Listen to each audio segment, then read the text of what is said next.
1930-cu illər Amerika Birləşmiş Ştatları böyük böhranın ağırlığı altındadır. İşsizlik, acılıq, ümidsizlik. Elə bu qaranlıq dövrdə Texasdan olan iki gənc, Clyde və Bonnie həyatlarını dəyişmək istəyir. Onların tanışlığı bir anlıq baxışla başlayır. Amma sonu qanla bitəcəyi bir hekayə çevrilir. İkisini birləşdirən təkcə sevgi deyildi. Hər ikisi sistemə nifrət edirdi. Azadlığı qanunlardan üstün tuturdu. Elə buna görə də az sonra adları ölüm siyahılarında görünməyə başlayır.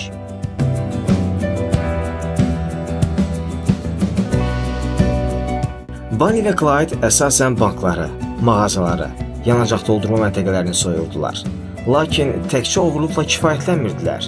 Qaçış zamanı və ya puskuda olarkən 15-dən çox insanın, o cümlədən 9 polisin ölümünə səbəb oldular. Onların Barrow qrupu adlanan dəstəsi bir neçə il boyunca Texas, Louisiana və Missouri ştatlarını qorxuya salmışdı. Amma mətbuat bu qanlı reallığı çox vaxt gizlədirdi. Qəzetlər onları romantik cinayətkarlar, azad ruhlu sevgililər kimi təqdim edir, xalq isə bu hekayəni heyranlıqla izləyirdi.